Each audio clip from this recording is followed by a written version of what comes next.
What is up, guys? My name is iirix. Today I'm going to be showing you another one of my EDH decks recently built due to the release of Battle for Zendikar.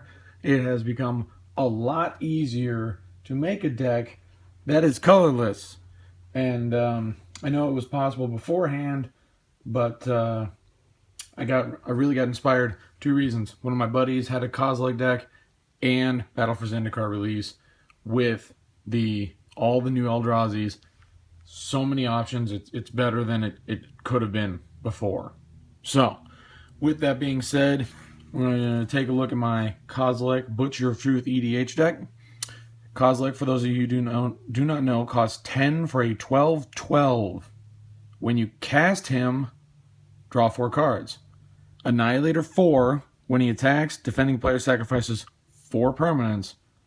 And if he's put into a graveyard from anywhere, its owner shuffles his or her graveyard into his library. That last part sounds bad, but being that he's the general, you can easily go, well, I'll just put him back in the command zone.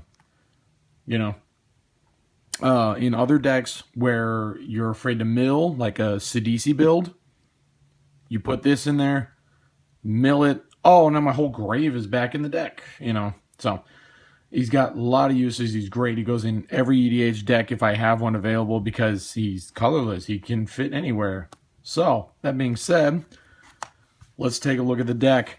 Now, it is kind of tough sometimes looking at this because even with the rise of the Eldrazi printing these, they didn't print a lot of colorless cards for the deck.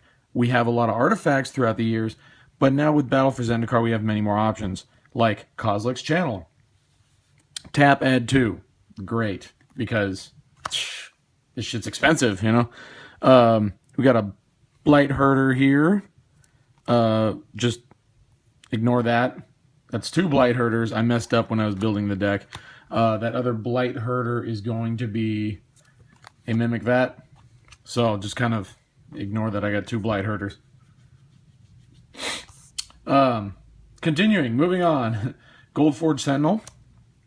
Scion of Ugin. This is what I'm talking about.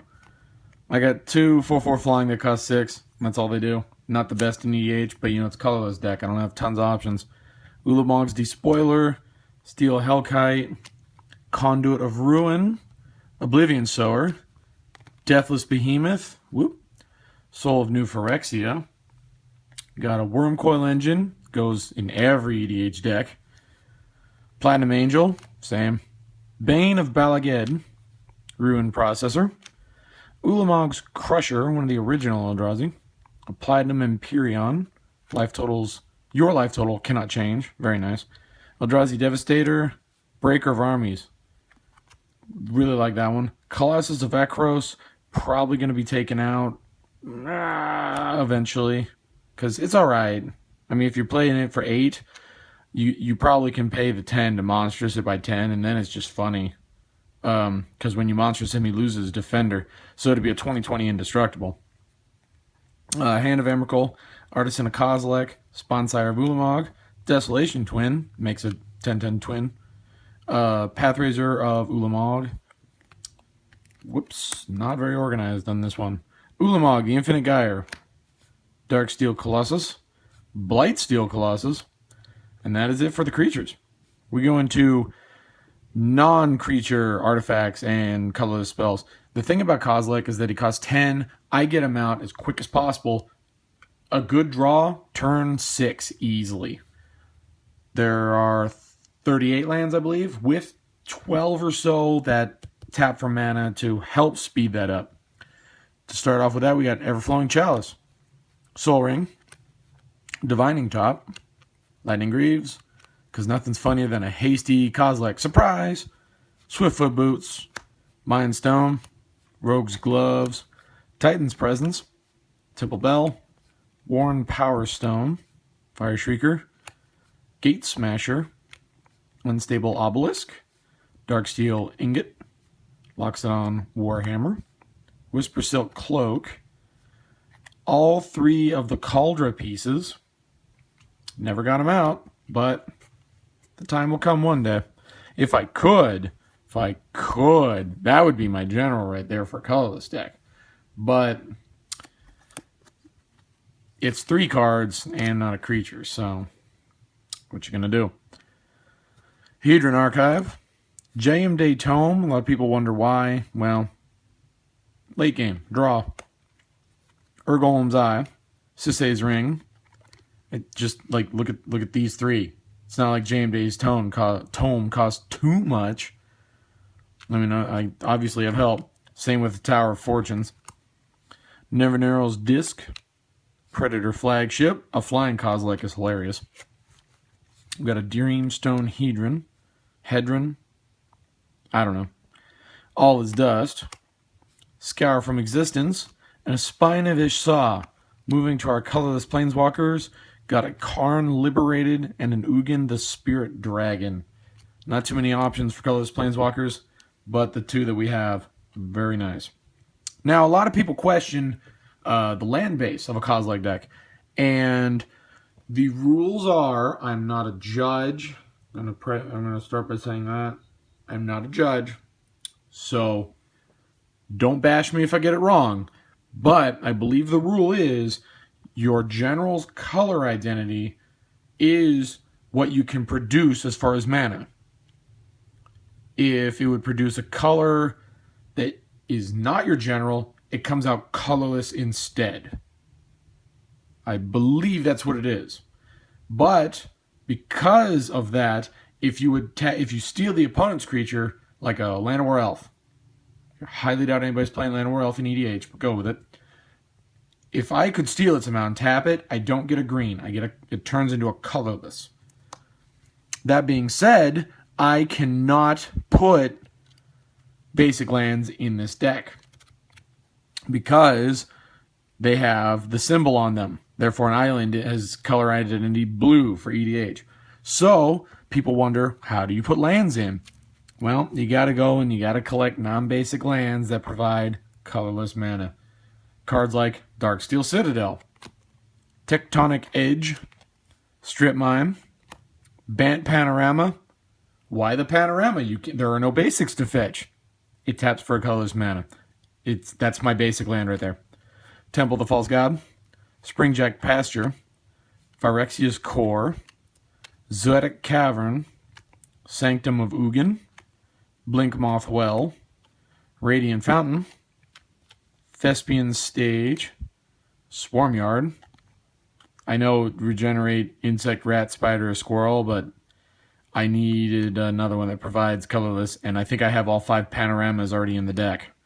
Myriad Landscape, Grixis Panorama, Seraph Sanctuary, Untai Dake, Tomb of the Spirit Dragon, Crystal Vein, Urza's Tower, Desert, Ghost Quarter, Cloud Post, Urza's Factory, Gargoyle Castle, Reliquary Tower, Glimmer Post, Esper Panorama, Jund Panorama, Shrine of the Forsaken Gods, Dread Sanctuary, Urza's Mine, Arcane Lighthouse, Wrath's Edge, Rogue's Passage, which is hilarious by the way, Urza's Power Plant, and a Spawning Bed. Now, those are the lands. I know a lot of people are going to wonder, well, how come you don't have Inkmoth or Blinkmoth or Eye of Ugin? Those are just the first 3 that come to mind that I do not play. Just go give it another quick look. Quicksand is one my friend asked me why. And I have a very simple answer for why I do not play Inkmoth, Blinkmoth, Quicksand, or Eye of Ugin, and instead I have cards like Swarmyard, which is practically useless in here. And the answer is real simple. I don't have any of those for the deck. I don't have any Quicksand. I have 1 Eye of Ugin, and that is in another deck of mine. I should buy one for this. Inkmoth and Blinkmoth are both not cheap, and I have 4 of both, and they are currently in my Arcbound Ravager Modern deck. So, I mean, I could take the deck apart since I don't play Modern and put them in here, but I'd hate to gut a deck that's good and has such a powerful history and legacy for an EDH deck that I'm going to play once, maybe twice a month. But anyway, that's my Kozilek deck. You really can't see anything there. I don't know why I did that. But that's my Kozilek deck. I hope you guys liked it. Please let me know. Are there any not basic, but any lands that are out there aside from the 4 I mentioned or the Suva? I could get a Mirren, the Moaning Well, but nothing that's expensive. To replace cards like Panoramas or what was it? This pain in the ass to say, because it's great for, you know, this deck and Kozilek, but you can only use the mana to play legendaries, and it costs 2 life. Things like Swarmyard, that needs to come out. I don't have any rats, spiders, insects, or squirrels, so Swarmyard is useless. But yeah, leave a comment below if you liked it. Give me a subscribe. Check out my other videos. I got plenty of EDH decks. I think I have right now 9 up on my channel. Plenty more to come. That's not even half of all my EDH decks. I mean, here, let's go on a little trip. There are a bunch of EDH decks right there. I got 9 of them right there. I have in my bag, I just came back from my friend's place last night. I have in my bag 8 more that I took with me last night. And I might also have one that I'm working on at the moment to show off a little later. So, thank you guys for watching. Check out my other videos if you like this one. And you know what? If you want to rip off my deck and take some ideas, I'm not going to be upset. Just let me know what you like, what you want to see. And yeah, I will see you guys next time.